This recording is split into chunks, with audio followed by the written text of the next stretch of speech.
വാഴ്ക വളമുടൻ.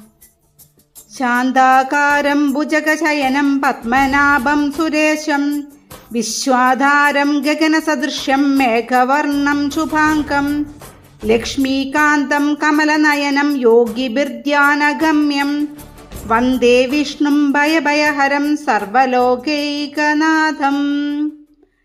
ശാന്തസ്വഭാവനായ അനന്തശേഷനിൽ വിശ്രമിക്കുന്ന, നാഭിയിൽ നിന്നും പത്മം വിരിഞ്ഞ, ദേവന്മാരുടെ രാജാവായ, ആകാശത്തെപ്പോലെ വിശാലമായ മേഘനിറമുള്ള ശുഭസൗന്ദര്യമുള്ള ലക്ഷ്മീദേവിയുടെ പ്രിയനായ, കമലനയനായ, യോഗികളുടെ ഹൃദയത്തിൽ ധന്യനായ, സകല ലോകങ്ങളുടെയും ഏകാധിപതിയായ ഭഗവാൻ മഹാവിഷ്ണുവിനെ ഞാൻ നമിക്കുന്നു.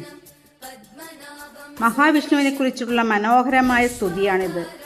രാവിലെ എഴുന്നേറ്റ ഉടനെ അല്ലെങ്കിൽ പൂജാസമയത്ത് ജപിക്കാം. ഭയം, വിഷാദം, അസ്ഥിരത എന്നിവ മാറ്റി മനഃശാന്തി നൽകുന്നു. ലോകൈകനാഥനായ മഹാവിഷ്ണുവിനെ ധ്യാനിച്ച് ചൊല്ലുന്നത് അത്യുത്തമം.